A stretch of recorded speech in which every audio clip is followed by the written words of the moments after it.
WhatsApp पर भड़काऊ message करने वालों पर एक्शन में दिल्ली सरकार। भड़काऊ संदेश मिलने पर करे शिकायत। संदेश भेजने वालों पर दिल्ली सरकार लेगी एक्शन। शिकायतों के लिए व्हाट्सएप नंबर भी जारी करेगी दिल्ली सरकार। शिकायतों की स्क्रीनिंग होगी और सही पाए जाने पर पुलिस कड़ी कार्रवाई करेगी। सूत्रों के मुताबिक हिंसा के बाद से दिल्ली में काफी ज्यादा फैलाई जा रही नफरत से जुड़ी खबरें। माहौल खराब करने वालों पर मिलकर काम करेगी दिल्ली पुलिस और सरकार।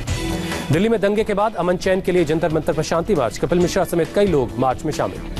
पीस फोरम की तरफ से निकाला जा रहा ये मार्च। जंतर मंतर पर बड़ी तादाद में लोग पहुंचे हैं। पार्लियामेंट स्ट्रीट तक होगा ये मार्च। दिल्ली हिंसा के प्रभावित लोगों को जेएनयू कैंपस में शरण देने के जेएनयू स्टूडेंट यूनियन के ऐलान पर बोली वीसी जगदीश कुमार। छात्रों को ऐसे खुला आमंत्रण न देने की सलाह दी।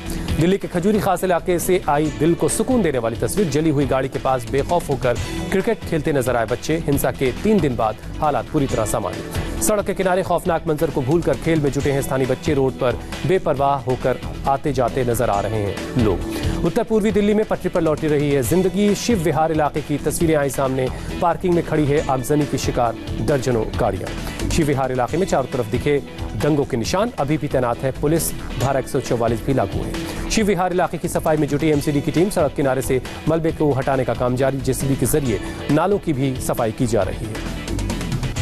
हिंसा प्रभावित चांदबाग इलाके में धीरे धीरे हालात सामान्य हो रहे हैं। अभी भी भारी संख्या में पुलिस बल तैनात है। दंगे के मलबे को साफ किया जा रहा है। दिल्ली के दंगा प्रभावित इलाकों में हालात में लगातार सुधार। मौजपुर समेत कई इलाकों में आज सुबह दुकानें भी खुली। पिछले 3 दिनों से दिल्ली के दंगा प्रभावित इलाकों में शांति है। मौजपुर में किसी भी तरह से के हिंसा की कोई खबर नहीं। सुबह हालात बिल्कुल सामान्य नजर आए। हिंसा प्रभावित जाफराबाद में भी सड़क पर लौटी जिंदगी। सड़कों पर चहल पहल भी है। यातायात सामान्य है। बाबरपुर इलाके में भी अमन का माहौल। सुबह सड़कों पर अपने काम पर जाते दिखे लोग। ट्रैफिक यातायात सामान्य है। दिल्ली के हिंसा प्रभावित सीलमपुर में हालात सामान्य। डीसीपी वेद प्रकाश सूर्य ने कहा स्थिति काबू में है। पुलिस का फ्लैग मार्च भी जारी है। दंगा प्रभावित इलाके गोकुलपुरी में खत्म हुआ डर का माहौल। सड़क पर चहल पहल है। भारी संख्या में पुलिस भी तैनात है। दिल्ली के यमुना विहार इलाके में डेयरी के बाहर दूध लेते दिखे लोग। सब्जी और जरूरी सामान भी खरीद रहे हैं। सुबह सैर करते नजर आए कुछ लोग। पहली बार दंगे पर बोले घायल एसीपी अनुज कुमार। कहा मेरी आंखों के सामने शहीद हुए हेड कांस्टेबल रतन लाल और जख्मी पड़े थे डीसीपी अमित शर्मा। एसीपी अनुज कुमार ने कहा कुछ देर में 25 से 30 हजार की भीड़ ने पत्थरबाजी शुरू कर दी। पत्थरबाजी में भारी संख्या में शामिल थी महिलाएं। मौके पर 2 कंपनी फोर्स और डीसीपी मौजूद थे। एसीपी अनुज कुमार ने कहा महिलाएं आगे थीं इसलिए फायरिंग नहीं की। काफी सामान लेकर आए थे प्रदर्शनकारी। आंसू गैस के गोले दागे लेकिन ज्यादा असर नहीं हुआ। दिल्ली हिंसा में अब तक 42 लोगों की मौत। दंगा वाले इलाकों में धीरे धीरे पटरी पर लौट रही जिंदगी। दिल्ली दंगों के सिलसिले में अभी तक 148 एफआईआर दर्ज हुई है। आर्म्स एक्ट के तहत 25 मामले दर्ज हुए। 630 लोग या तो गिरफ्तार किए गए या हिरासत लेकर पूछताछ की जा रही है। दिल्ली में दंगों पर बहुत बड़ा खुलासा। दिल्ली के बाहर से आए थे दंगाई। 2 गैंग के लोगों ने दिल्ली में शुरू किया था दंगा। दोनों गैंग के पास बड़ी संख्या में थे पिस्तौल। पेट्रोल बम भी तैयार किए गए थे। इनसे डोवल के दौरे के बाद डर कर भागा ये गैंग। जांच एजेंसीज को मिले सबूत। दिल्ली के बाहर से आए थे दंगाई के साथ भागा पुलिस पर बंदूक तानने वाला शाहरुख। दिल्ली सरकार ने दंगा पीड़ितों के लिए बनाए 9 शेल्टर होम। जलाए गए घरों की मरम्मत के लिए 25,000 रुपए की मदद देने का काम भी शुरू हुआ। मध्य प्रदेश के कांग्रेस विधायक आरिफ मसूद खान ने दिल्ली दंगों के समय कांग्रेस की चुप्पी पर उठाए सवाल। पूछा देश में फैलाई जा रही नफरत कहां छिपे हैं कांग्रेस के नेता। दिल्ली के हिंसा प्रभावित इलाकों में लोगों के लिए मदद के लिए सामने आया दिल्ली गुरुद्वारा कमेटी। रहने खाने और चिकित्सा का मुफ्त इंतजाम किया।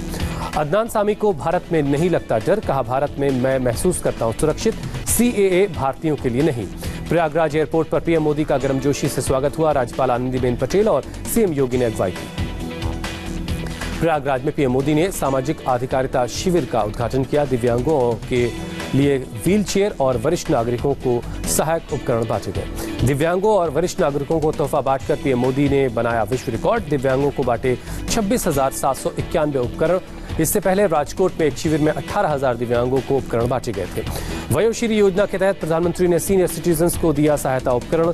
लाभार्थियों की संख्या के लिहाज से अब तक का ये सबसे बड़ा वितरण शिविर था। प्रयागराज में सामाजिक अधिकारिता शिविर में बोले पीएम मोदी। करीब 27,000 साथियों को बांटे उपकरण। पिछले 5 साल में देश के अलग अलग इलाकों में करीब 9,000 कैंप लगाए गए। पीएम मोदी ने कहा पहली बार दिव्यांगजनों के अधिकारों को स्पष्ट करने वाला लागू किया कानून। दिव्यांगों की 7 कैटेगरी को बढ़ाकर 21 कर दिया है। प्रधानमंत्री बोले दिव्यांगों पर अत्याचार करने से जुड़े नियमों को किया सख्त। सरकारी नौकरियों में दिव्यांगों के लिए आरक्षण 3% से बढ़ाकर 4% किया। पीएम मोदी ने कहा 130 करोड़ भारतीयों के हितों की रक्षा करना हमारी प्राथमिकता, सबका साथ, सबका विकास और सबका विश्वास हमारी सोच है। प्रधानमंत्री ने कहा नए भारत के निर्माण में हर दिव्यांग युवा बच्चों की भागीदारी जरूरी, दिव्यांगों के कौशल को निरंतर प्रोत्साहित करने की जरूरत। प्रधानमंत्री मोदी आज बुंदेलखंड को देंगे बड़ी सौगात, चित्रकूट में बुंदेलखंड एक्सप्रेसवे का करेंगे शिलान्यास। केंद्रीय गृह मंत्री अमित शाह पहुंचे पुरी जगन्नाथ मंदिर, विधि विधान के साथ भगवान जगन्नाथ की पूजा अर्चना की। धर्मेंद्र प्रधान और प्रताप चंद्र सारंगी भी साथ में मौजूद हैं। केंद्रीय मंत्री रविशंकर प्रसाद का बयान, कहा कुछ लोग कहते हैं दस्तावेज नहीं दिखाएंगे लेकिन रामलीला पर सबूत मांगते हैं। रविशंकर प्रसाद ने कहा भगवान राम के अस्तित्व को हजारों सालों से मान रही है दुनिया, सबूत मांगने वालों का पाखंड और बौद्धिक बेईमानी सामने है। रविशंकर प्रसाद बोले हमें हराओ और अपनी सरकार बनाओ, हमें सेक्युलरिज्म का पाठ मत पढ़ाओ। राम जन्मभूमि तीर्थ ट्रस्ट के मंदिर निर्माण समिति के चेयरमैन नृपेंद्र मिश्रा पहुंचे अयोध्या, हनुमानगढ़ी के भी दर्शन किए, राम जन्मभूमि परिसर भी देखी।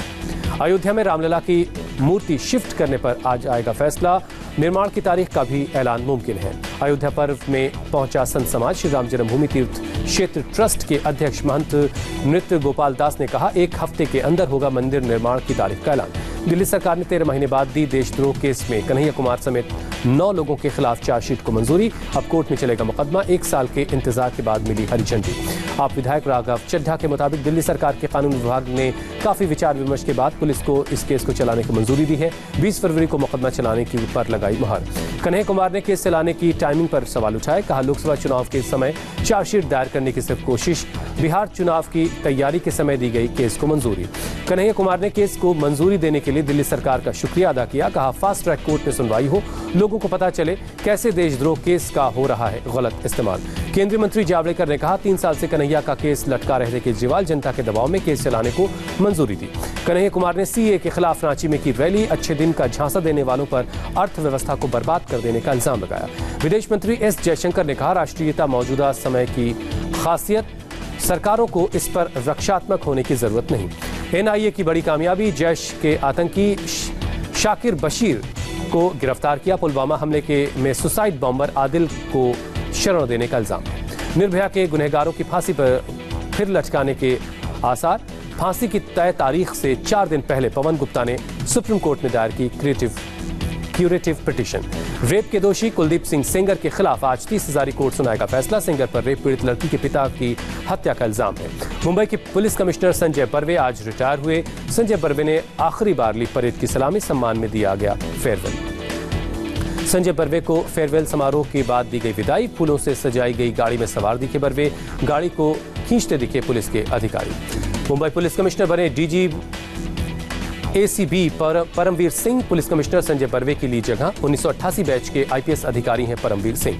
यूपी के बस्ती में बोर्ड की परीक्षा के दौरान औचक निरीक्षण पर पहुंचे डिप्टी सीएम दिनेश शर्मा, परीक्षा केंद्र के अंदर जाकर लिया जायजा, स्कूल प्रबंधन से समस्याओं के बारे में जानकारी दी। बस्ती में एक स्कूल में दिनेश शर्मा ने सीसीटीवी के जरिए परीक्षा दे रहे छात्रों को देखा, वहां मौजूद टीचर और अधिकारियों को कदाचार मुक्त परीक्षा आयोजित करवाने का आदेश दिया। तेलंगाना में चिकन और अंडों से कोरोना वायरस की अफवाह को दूर करने में जुटी सरकार, राज्य सरकार के मंत्रियों ने शुरू किया जागरूकता अभियान, कार्यक्रम के दौरान मंच पर सबके सामने खाया चिकन। मध्य प्रदेश में सीधी में कांग्रेस नेता अजय सिंह ने कमलनाथ सरकार पर बोला हमला, कहा इलाके का करना चाहता हूं विकास लेकिन आज कोई सुनने वाला नहीं है।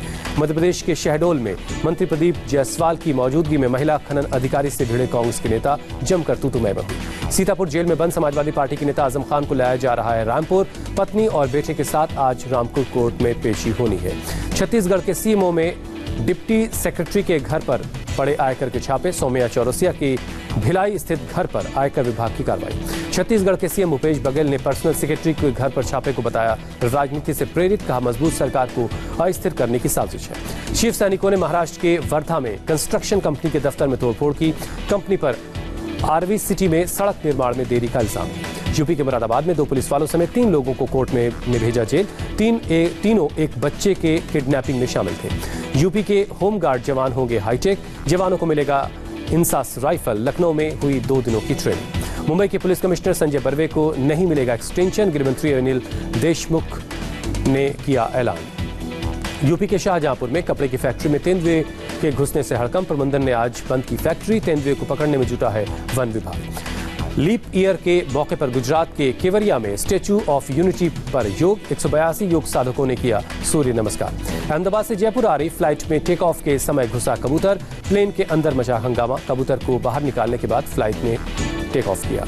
बम की अफवाह के बाद नई दिल्ली से डिब्रूगढ़ जारी राजधानी एक्सप्रेस को दादरी में रोका गया। ग्वालियर के एक शख्स ने ट्रेन लेट कराने के लिए गढ़ी झूठी कहानी। यूपी के सोनभद्र में पत्थर के खदान धसी, मलबे से एक शव बरामद हुआ। अभी भी कुछ मजदूरों के दबे होने की आशंका, रेस्क्यू ऑपरेशन जारी है। अहमदाबाद के बापू नगर के हनुमान मार्केट में लगी आग, दमकल की गाड़ियों ने काफी मशक्कत के बाद आग पर काबू पाया। हरियाणा के बहादुरगढ़ में केमिकल फैक्ट्री में बॉयलर में ब्लास्ट, 4 लोगों की मौत, 26 जख्मी हुए। ब्लास्ट के कारण केमिकल फैक्ट्री की बगल की कई इमारतों में लगी आग, 2 इमारतें गिरी, मारे गए और घायल सभी लोग फैक्ट्री के लेबर हैं। लेह मनाली नेशनल हाईवे पर जमी बर्फ की मोटी परत, नेशनल हाईवे 3 को किया गया बंद। बर्फ हटाने के काम में जुटा है BRO। दोहा में अमेरिका तालिबान के बीच आज शांति समझौते पर होंगे दस्तखत। भारत भी समझौते का बनेगा गवाह। ये पहला मौका है जब तालिबान से जुड़े किसी मामले में आधिकारिक तौर पर भारत शामिल हो रहा है। दोहा में अमेरिका और तालिबान के बीच होगा शांति समझौता। अमेरिकी विदेश मंत्री पोम्पियो मौजूद रहेंगे। राष्ट्रपति ट्रंप ने समझौते की पुष्टि की। आसियान सम्मेलन पर भारी पड़ा कोरोना वायरस का खौफ। कोरोना वायरस के कारण अमेरिका ने स्थगित किया सम्मेलन। कोरोना वायरस पर बोले अमेरिकी राष्ट्रपति ट्रंप, कई देशों के साथ बॉर्डर बंद करने से अमेरिका में कोरोना वायरस के मामले कम हुए। अमेरिकी शेयर बाजार पर कोरोना वायरस का खौफ, 2008 के बाद सबसे बड़ी गिरावट की तरफ बाजार। लगातार दूसरे दिन डाउ जोन्स में लगभग 1000 अंक की गिरावट। व्हाइट हाउस के वित्तीय सलाहकार ने लोगों का डर दूर करने की कोशिश की। व्हाइट हाउस में की ब्रीफिंग, कहा बहुत ज्यादा सतर्क है बाजार। वित्त मंत्री निर्मला सीतारमण ने कोरोना वायरस पर किया खबरदार, कहा अगर प्रकोप 2-3 हफ्ते तक जारी रहा तो भारत के लिए चुनौती है। कोरोना वायरस के खतरे से निपटने के लिए स्विट्जरलैंड का बहुत बड़ा फैसला, खेल के सभी मुकाबलों को रद्द किया। कोरोना वायरस के कारण जापान के क्रूज डायमंड प्रिंसेस में फंसे ब्रिटिश नागरिक की मौत, ब्रिटिश PM जॉनसन ने जताई संवेदना। विश्व स्वास्थ्य संगठन ने कोरोना वायरस को लेकर सबसे ऊंचे स्तर की चेतावनी जारी कर दी है, कहा दुनिया भर में वायरस के फैलने के खतरा बहुत ज्यादा है। अमेरिका के सान जोस एयरपोर्ट पर छोटे विमान की इमरजेंसी लैंडिंग के वक्त रनवे पर फिसला विमान में सवार सभी मुसाफिर महफूज हैं। ब्राजील के समंदर में तेल से भरा कार्गो शिप डूबा, समंदर में तेल का रिसाव शुरू हुआ। शिप में 3 लाख टन खनिज अयस्क है। पेरिस में प्रदर्शन के दौरान भड़की हिंसा, लोगों ने रेलवे स्टेशन के पास कई गाड़ियों में आग लगाई, पुलिस ने छोड़े आंसू गैस के गोले। पाकिस्तान के सिंध में मानव रहित क्रॉसिंग पर ट्रेन से टकराई बस, 30 लोगों की मौत, कई जख्मी। भारत का GDP 7 साल के सबसे निचले स्तर पर अक्टूबर-दिसंबर में रहा 4.7। मैन्युफैक्चरिंग सेक्टर में भारी गिरावट का पड़ा असर। दूसरे टेस्ट में भारत की पहली पारी 242 रन पर सिमटी, न्यूजीलैंड के काइल जेमिसन ने झटके 5 विकेट। दूसरे टेस्ट में भारत के 3 बल्लेबाजों ने लगाई 50, हनुमा विहारी ने बनाए सबसे ज्यादा 55 रन। ब्रेजिया इंडिया के कवर पेज पर जानवी कपूर को मिली जगह, कार्यक्रम में बोल्ड लुक में नजर आई जानवी।